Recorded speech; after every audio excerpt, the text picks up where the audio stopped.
Welcome to Crafty's Macramé Keychain tutorial. Today we're going to learn to create a spiral macrame keychain just like this one. This has been dip dyed blue just like the wall hanging was, except the whole piece was dip dyed. But you can leave it natural as well, and either way these create really fun and easy keychains. All right, let's get started. So to create this keychain today, I'm using a cork board and I'm going to be pinning this down to the cork board, but I suggest using your S hooks. It just makes it a lot easier to work with your piece. To start, you'll need 2 pieces of cord that are cut to 40 inches each. And then you'll need a third cord that's about 15 inches long. This we'll use to tie the end of our keychain. Starting with those 2 40-inch pieces, we're just going to halve them, just like we did in step 1 with our lark's head knots. We're going to add them to the keychain the exact same way. So we're just attaching them using simple lark's head knots from the step 1 video. And this really is the simplest keychain. So much fun to watch it come together. And what we're going to learn today to make this keychain is the half square knot, which is using the same technique as the square knot, but we only complete half of it and we repeat it over and over again. All right, once you have those 2 pieces attached with lark's head knots, we're going to get started in the same way we would with a square knot. So we're going to hold the center pieces.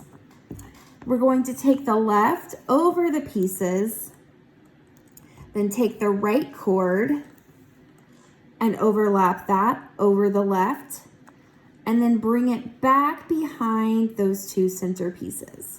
And then we're going to pull both sides up to create half of the square knot.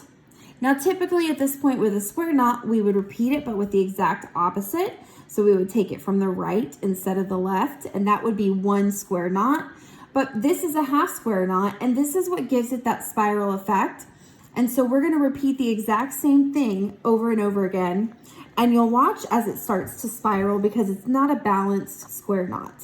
So we're gonna continue doing the exact same motion, that just the first half of the square knot, taking it from the left, bringing the right behind over and over again, and you'll watch as it starts to spiral.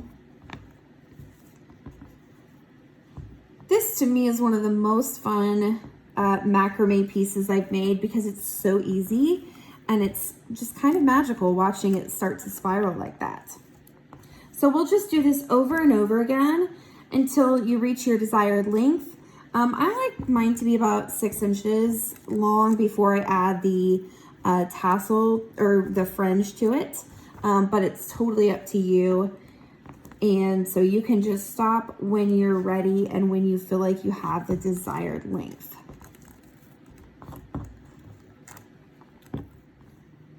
Okay, I have my keychain to my desired length. And now I'm going to take my 15-inch piece and I'm going to use it to tie the end just like I have in this blue keychain, create a bit of a barrel here to tie that off. So I'm going to kind of pull this in half, my 15-inch piece, and I'm going to just start wrapping it around the end of the keychain. And I'm going to wrap about 4 times probably. And again, this is a lot easier when you're have it hanging from an S hook. But after you've wrapped 4 times, you're going to use the top of that piece from when you first started wrapping it. And you're gonna flip it to the back. You can tell this is the back because of the way the lark's head knot is laying. This is the front and this is the back. And so on the back, I'm just gonna tie a knot using the 2 ends of this cord that I just used to wrap around. And I'm gonna make sure that knot is really secure.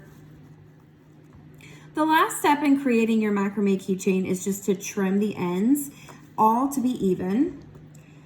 And so we'll go ahead and do that here. We do have one short piece, and that's okay. We will leave it where it is for now, because the last thing we're gonna do is actually unbraid all of these pieces and use it to create a fringe.